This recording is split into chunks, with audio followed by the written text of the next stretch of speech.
Hello everyone, welcome once again in my YouTube channel in AK career academy.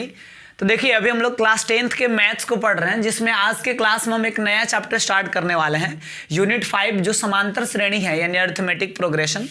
तो देखिए, अभी हम लोग क्लास 10th में पढ़ेंगे तो उसमें केवल एपी के बारे में पढ़ना है, अरिथमेटिक प्रोग्रेशन, जिसको शॉर्टकट में एपी कहा जाता है।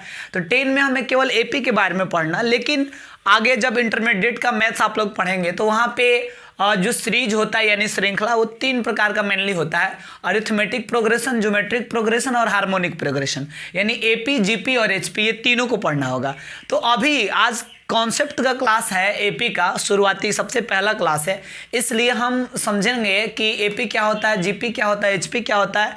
इस तीनों को समझेंगे, तीनों के एग्जाम्पल्स को देखेंगे और उसके बाद हम मतलब एपी के बारे में स्पेशली पढ़ेंगे, बिकॉज 10 क्लास में हमें केवल एपी को ही पढ़ना है, लेकिन समझना है तीनों को पहले शुरू में।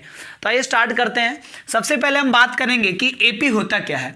तो देखिए, ये बड़ा सिंपल है कि एपी की अगर बात करेंगे तो एपी संख्याओं का एक ऐसा क्रम होता है, मतलब सिस्टमैटिक वे में, जिसमें नंबर्स सजा हुआ रहता है। संख्याओं का वैसा क्रम जिसका सार व अंतर इक्वल हो, मतलब संख्याओं का वैसा श्रेणी जिसका सार व अंतर क्या हो, समान हो। सार व अंतर को इंग्लिश में कहा जाता है कॉमन डिफरेंस। संख्याओं का वैसा समूह जिसका कॉमन डिफरेंस जो होता है, कॉमन डिफरेंस वो क्या हो, इक्वल हो, यानी समान हो, बराबर बराबर हो, तो उसको कहा जाएगा एपी यानी अरिथमेटिक प्रोग्रेशन। अब ये समांतर, ये सार व अंतर क्या आ गया, ये कॉमन डिफरेंस क्या आ गया, इसको समझिए। जैसे मान लीजिए कि यहाँ पे हम कोई एग्जाम्पल लिखते हैं, एग्जाम्पल लिख देते हैं 3, 7, 11, 15, डॉट डॉट, ये ऐसे ही आगे की ओर बढ़ते जाएगा। ये जो क्रम है संख्याओं का, ऐसे ही आगे की ओर बढ़ते जाएगा। तो आप देखिए यहाँ पे हुआ क्या कि 7 में से अगर आप 3 को घटाते हैं तो कितना आएगा, 4 आएगा। 11 में से 7 को घटाते हैं तो भी 4 आएगा। 15 में से 11 को घटाते हैं तो भी 4 आएगा। यानी इसमें पहले इस दोगों का जो डिफरेंस है ये भी 4 है, ये दोगों का जो डिफरेंस है ये भी 4 है, ये दोगों का जो डिफरेंस है ये भी 4 है। याद रखना है कि इसमें कभी भी जब घटाने का काम आप कीजिएगा तो नेक्स्ट टर्म में से उसके पहले वाले टर्म को घटाया जाता है। यानी दूसरा पद में से पहला पद को घटाएंगे, तीसरा पद में से दूसरा पद को घटाएंगे, चौथा पद में से तीसरा पद को घटाएंगे, और इस प्रकार आप देख रहे हैं कि जो संख्याओं का कॉमन डिफरेंस, सार व अंतर, ये इक्वली आ रहा है, इक्वल इक्वल आ रहा है। 4 4 4 आया है, इसलिए हम इसको कहेंगे कि भाई ये एपी में है। चलिए, बिकॉज कॉमन डिफरेंस इक्वल है, इसका सारे पदों का जो लगातार 2 पदों का अंतर है ये बराबर बराबर है। कुछ और एग्जांपल्स देखते हैं। मान लीजिए कि यहाँ पे हम लिखते हैं 9, 4,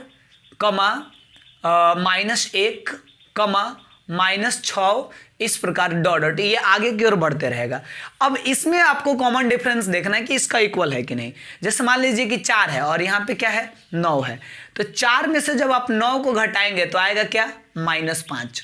अब देखिए फिर क्या आ गया, -1, इसमें से -4 कर दीजिए, -1 और फिर -4, तो हो गया -5। -6 है, देखिए -6 है, इसमें से घटाना है, क्या घटाना है, -1 को, तो -6 माइनस माइनस +1, तो 1 में से 6 घटेगा तो ये भी क्या हो जाएगा, -5। तो इस प्रकार यहाँ भी आप देख लिए कि इसका भी जो सार व अंतर है, कॉमन डिफरेंस, वो भी इक्वल आ गया। तो हम कह सकते हैं कि ये भी क्या है, ये भी हमारा एपी है, यानी समांतर श्रेणी है। एपी को हिंदी में बोलते हैं समांतर श्रेणी। ये समांतर श्रेणी है क्योंकि इसका सार व अंतर यानी कॉमन डिफरेंस जो है इक्वल आ रहा है। तो काफ़ी आसान है। आइए अब इसके बाद हम और भी बहुत सारे एग्जाम्पल्स हम एपी में स्पेशली समझाएंगे, लेकिन पहले जीपी के बारे में समझते हैं थोड़ा सा। अगर जीपी की बात किया जाए तो इसमें कॉन्सेप्ट इसका ये कहता है कि जो जीपी है इसका सार व अनुपात बराबर होता है। इसका सार व अंतर बराबर है, लेकिन इसका क्या होगा, सार व अनुपात बराबर होता है। अब ये क्या आ गया भाई, सार व अनुपात यानी कॉमन रेशियो। इंग्लिश में बोलेंगे इसको कि इसका जो कॉमन रेशियो होता है जीपी का, वह इक्वल होता है। एग्जाम्पल समझते हैं तब जाके पूरा क्लियर होगा। जैसे मान लीजिए यहाँ लिखते हैं 2, 4, 8, 16, 32, डॉट डॉट, ये जीपी में है। कैसे जीपी में है, क्योंकि दूसरा पद आप देखिए यहाँ सार्व अंतर था तो दूसरा पद में से पहला पद को घटा रहे थे, यहाँ सार्व अनुपात है तो दूसरा पद को पहला पद से डिवाइड करेंगे, 4/2, यही ना रेशियो, मतलब दूसरा पद और पहला पद का रेशियो हो गया। रेशियो माने अनुपात, यानी फ्रैक्शन फॉर्म में लिखना पड़ता है। फिर इसके बाद तीसरा पद में से दूसरा पद को, यानी इससे इसको तो इससे इसको, 8/4, फिर 16/8, फिर इसके बाद 32/16। तो आप देख सकते हैं यहाँ पे कि ये 2 दूना 4, 4 दूना 8, 8 दूना 16, 16 दूना 32, सब कट कट के 2 आ गया, आगे कि नहीं? तो 2 = 2 = 2, यानी इसका जो कॉमन रेशियो निकाले तो ये इक्वल इक्वल आ गया। इसका मतलब ये जीपी में माना जाएगा, क्योंकि जीपी एक ऐसा सीरीज होता है जिसका कॉमन रेशियो इक्वल होता है। एक और एग्जांपल देखते हैं। मान लीजिए कि यहाँ 3, 3,9, 27, 81, ... ये कोई एपी है। तो इसमें आप देखेंगे तो दूसरा पद में पहला पद से यानी 9/3, तीसरा पद में दूसरा पद से यानी 27/9, 81/27। तो यहाँ देखिए 3 तिहाई 9, 9 तिहाई 27, 27 तिहाई 81, 3 3 3 आया, यानी इसका भी कॉमन रेशियो इक्वल है। तो हम इसको भी मानेंगे कि ये भी जीपी में है, यानी ज्योमेट्रिक प्रोग्रेशन है। ठीक है, तो ये एपी और जीपी समझ में आ गया। संख्याओं का वैसा सीरीज जिसका सार्व अंतर बराबर है उसको एपी कहेंगे। संख्याओं का वैसा सीरीज जिसका कॉमन रेशियो यानी सार्व अनुपात बराबर है उसको क्या बोलेंगे? जीपी बोलेंगे। तो काफी आसान है। चलिए आगे बढ़िए। अब एचपी की बात करते हैं। तो देखिए एचपी का मतलब एकदम सिंपल है। एचपी का मतलब क्या होता है कि जो एपी है, एपी जो एपी आपको दिख रहा है, एपी का जो व्युत्क्रम होता है, एपी का जो रेसिप्रोकल होता है, व्युत्क्रम, इसका जो उल्टा होता है उसी को हम एचपी कहते हैं। बस यानी मेरे कहने का मतलब कि जो एपी है ना, उस एपी को आप पलट दीजिए, वो क्या बन जाएगा? एचपी बन जाएगा। जैसे मान लीजिए कि यहाँ पे हम लिखे हैं 3,7, 11, 15, ... तो ये हम आपको बताए थे कि ये क्या है? एपी में है। तो एपी, ये वाला एपी में है, लेकिन अगर आप इसका व्युत्क्रम कर देते हैं तो ये एचपी में हो जाएगा। व्युत्क्रम करने का मतलब 1/3, 1/7, 1/11, 1/15। तो ये वाला जो सीरीज आया, ये वाला जो सीरीज हुआ आपका, ये किस में आ जाएगा? एचपी में आ जाएगा, बिकॉज ये एपी का ही व्युत्क्रम है। तो एपी का जो व्युत्क्रम होता है उसको एचपी में माना जाता है। चलिए एक और एग्जांपल देखिए। जैसे ये माइनस वाला ही हम लिखे थे, ये एपी में जो एक और था 9,4, 9,4, -1, -6, ... ये भी एपी में था। तो इसका जब आप व्युत्क्रम करेंगे तो ये क्या हो जाएगा? ये एचपी में आ जाएगा। 1/9, 1/4, 1/-1, 1/-6। ठीक है, तो ये भी क्या है? ये जो संख्याओं का क्रम बना, ये भी एपी में, एचपी में आ गया। तो आपको इस प्रकार इसको ध्यान में रखना है कि एपी का जो रेसिप्रोकल बनता है, उसका जो उल्टा बनता है व्युत्क्रम, उसको हम क्या कहते हैं? एचपी यानी हार्मोनिक प्रोग्रेशन कहा जाता है। तो ये काफ़ी सिंपल रहा। एपी, जीपी और एचपी तीनों क्लियर हो गया। अब इसमें चूंकि हमें 10 क्लास का हम मैथ्स पढ़ रहे हैं, इसलिए स्पेशली हमें एपी पे फोकस करना है कि एपी क्या है। तो एपी के कुछ और एग्जांपल्स को देखेंगे जो एग्जाम में पूछा जाता है ऑब्जेक्टिव क्वेश्चंस के रूप में, लेकिन इतना ज़्यादा उसमें कन्फ्यूजन हो जाता है कि गलती हो जाता है। तो इसलिए वो गलती नहीं हो, इसलिए हम लोग इसको थोड़ा डीप में समझेंगे एपी के कुछ और एग्जाम्पल्स को। तो देखिए, जैसे मान लीजिए कि यहाँ पे एक एग्जाम्पल हम लिखते हैं a, 2a, 3a, 4a, ... और ये आपसे पूछा जाएगा कि ये एपी में है या नहीं। बस अभी आपको पहचानना है कि एपी में है या नहीं। तो देखिए इसका कॉमन डिफरेंस निकालेंगे तो 2a में से a को घटाएंगे तो क्या आएगा? a आएगा। 3a में से 2a को घटाएंगे तो भी a आएगा। 4a में से 3a को घटाएंगे तो भी a आएगा। यानी इसका कॉमन डिफरेंस जो है इक्वल हो रहा है, इसलिए एपी में है। चलिए और आगे बढ़िए। अब इसके बाद मान लीजिए कि हम बात करते हैं यहाँ पे 1 का स्क्वायर, 2 का स्क्वायर, 3 का स्क्वायर, 4 का स्क्वायर, 5 का स्क्वायर, ... ये एपी में है कि नहीं? तो देखिए स्क्वायर के फॉर्म में तो अभी क्लियर नहीं हो रहा, बट 1 का स्क्वायर 1 होता है, 2 का स्क्वायर 4 होता है, 1 का स्क्वायर 9 होगा, 4 का स्क्वायर 16 होगा और 5 का स्क्वायर 25 होगा, और ऐसे ही आगे ये बढ़ेगा। अब यहाँ पे आप कॉमन डिफरेंस देखिए, 4 में से 1 गया 3, 9 में से 4 गया 5, 16 में से 9 गया 7, 25 में से 16 गया 9, तो यहाँ पे कॉमन डिफरेंस बराबर बराबर नहीं आ रहा है, इसलिए ये वाला एपी में नहीं, ये वाला एपी में नहीं है, क्योंकि इसका कॉमन डिफरेंस इक्वल नहीं आ रहा है। तो जब कॉमन डिफरेंस इक्वल नहीं होगा तो उसको हम एपी में नहीं मानेंगे। चलिए कुछ और एग्जाम्पल्स देखते हैं इसका। मान लीजिए कि यहाँ लिखे हैं हम √1, √2, √3, √4, √5, डॉट, ये एपी में है कि नहीं।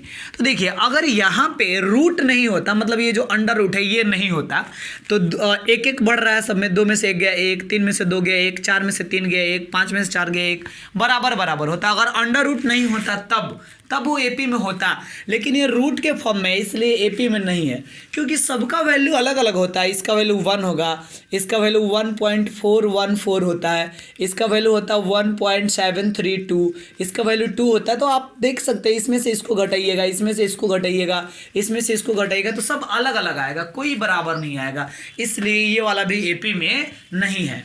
चलिए और एग्जाम्पल्स देखते हैं। इसके बाद ये वाला जो अभी हम एक एग्जाम्पल बताने जा रहे हैं ये ज़्यादा इंपॉर्टेंट है, इसको थोड़ा अच्छा से समझेंगे आप लोग। जैसे मान लीजिए कि यहाँ पे लिखते हैं हम √2, √8, √18, √32, डॉट, और हम पूछ रहे हैं कि ये एपी में है कि नहीं, बताइए। मतलब ये एपी में है कि नहीं। तो देखिए इसको कैसे हम बनाएंगे, ये एपी में है कि नहीं कैसे चेक करेंगे। तो देखिए यहाँ पे √2 है, तो जनरली अगर हम जल्दी जल्दी में बनाएंगे तो हमें लगेगा कि ये एपी में नहीं है, क्योंकि ऐसा मतलब जो जिनको समझ में नहीं आता है ये अंडर रूट वाला फॉर्म, वो उनको क्या लगता है कि √2 से √8, √6 को बढ़ गया, यहाँ पे √10 को बढ़ गया। ऐसे नहीं सोचना है, ये गलत सोच है, ऐसे हम नहीं सोचेंगे बिकॉज ये गलती हो जाएगा। तो इसको हम क्या करेंगे, √2 को √2 लिख सकते हैं। √8 के बदले हम क्या लिख सकते हैं ये सोचिए, √8 के बदले हम ऐसे भी लिख सकते हैं √4 × 2, √18 के बदले हम लिख सकते हैं √9 × 2, 9 दूना 18 होता है। 32 के बदले लिख सकते हैं √16 × 2, क्योंकि 16 दूना कितना होता है, 32 होता है। अब क्या होगा कि ये √2, अब देखिए ये 4 का वर्गमूल 2 बाहर निकल जाएगा, तो अंदर क्या बचेगा, केवल √2। 9 का वर्गमूल 3 बाहर निकल जाएगा, अंदर बचेगा केवल √2। 16 का वर्गमूल 4 बाहर निकल जाएगा, अंदर बचेगा केवल √2। अब आप चेक कीजिए, √2 में से √2 घटाएंगे तो केवल √2 बचेगा। 3 √2 में से 2 √2 घटाएंगे तो भी केवल √2 बचेगा। इसमें से भी इसको घटाएंगे तो केवल √2 बचेगा। इक्वल इक्वल आ रहा है, कॉमन डिफरेंस, इसलिए एपी में है। तो कुछ ऐसे कॉम्प्लेक्स एग्जाम्पल भी देता है, तो आपको जब ऐसे एग्जाम्पल्स देगा तो ऐसे इसको तोड़ के और स्क्वायर रूट निकाल के इसको सिंपल फॉर्म में चेंज करके उसके बाद चेक करना है, तब जाके मालूम चलेगा कि एपी में है या नहीं। एक और एग्जाम्पल समझिए, जैसे मान लीजिए यहाँ पर लिखे हम √3, फिर लिख दिए हम √12, फिर लिख दिए हम √27, फिर लिख दिए हम √48। अब इसको चेक करना है डॉट, ये एपी में है कि नहीं। तो देखिए इसके लिए हम क्या करेंगे, जैसे ये √3 है तो यहाँ लिख देते हम √3, √12 है तो इसके बदले हम लिख सकते हैं 4 × 3, √27 है तो 9 × 3, 48 के बदले 16 यानी 16 × 3, 16 × 3, डॉट। तो अब यहाँ देखिए √3, 4 का वर्गमूल 2 बाहर निकल जाएगा, अंदर बचेगा √3, 9 का वर्गमूल 3 बाहर निकल जाएगा, अंदर बचेगा √3, 16 का वर्गमूल 4 निकल जाएगा बाहर, अंदर बचेगा √3, डॉट। तो ये आपको दिखा कि ये 2 √2 में से 2 √3 में से √3 घटाइएगा तो √3 बचेगा, 3 √3 में से 2 √3 घटाइएगा तो √3 बचेगा, 4 √3 में से 3 √3 घटाएगा तो √3 बचेगा। तो इसका भी कॉमन डिफरेंस इक्वल आ रहा है, यानी ये वाला भी एपी में है, क्योंकि इसका कॉमन डिफरेंस इक्वल आ रहा है इसलिए एपी में है। ठीक है, और इसके बाद कुछ एग्जाम्पल समझाते हैं। जैसे मान लीजिए कि एक ऐसा एग्जाम्पल दिया हुआ है x + a, x, x - a, dot, और ये पूछा जा रहा है कि एपी में है कि नहीं, इसको चेक कीजिए। तो हम करेंगे क्या, इसमें से इसको घटाएंगे पहले, तो x में से घटाना है x + a को। तो देखिए x - x, अब माइनस प्लस -a, ठीक है। तो ये -x + x कट गया तो क्या बचा, -a बचा। अब इसमें से इसको घटाइए, यानी x - a में से माइनस कीजिए किसको, x को, तो -x + x कट गया, यानी यहाँ भी क्या बचा -a। तो देखिए कॉमन डिफरेंस ये वाला भी माइनस है, ये वाला भी माइनस है, यानी ये वाला भी एपी में है। तो इससे सिंपली हम चेक कर सकते हैं कि कौन सा श्रृंखला, कौन सा सीरीज एपी में है या कौन सा सीरीज एपी में नहीं है। अब जैसे मान लीजिए क्या एक एग्जांपल लिखते हैं 9, 6, 1, -8, डॉट डॉट, और ये पूछा जा रहा है। तो 6 में से 9 गया -3, 1 में से 6 गया -5, -1 में से -8 में से 1 घटाएंगे तो -9। तो यहाँ भी कॉमन डिफरेंस इक्वल नहीं दिख रहा है, यानी ये वाला भी एपी, ये वाला एपी में नहीं है, क्योंकि यहाँ कॉमन डिफरेंस इक्वल नहीं दिख रहा है। तो इस प्रकार बहुत सारे प्रकार का सीरीज, अलग अलग वैरायटी का सीरीज बनेगा जहाँ पे आपको सिलेक्ट करना होगा कि वो एपी में है या नहीं है। तो एक सिंपल तरीका है, कॉमन डिफरेंस इक्वल है तो एपी में है, कॉमन डिफरेंस इक्वल नहीं है तो एपी में नहीं है।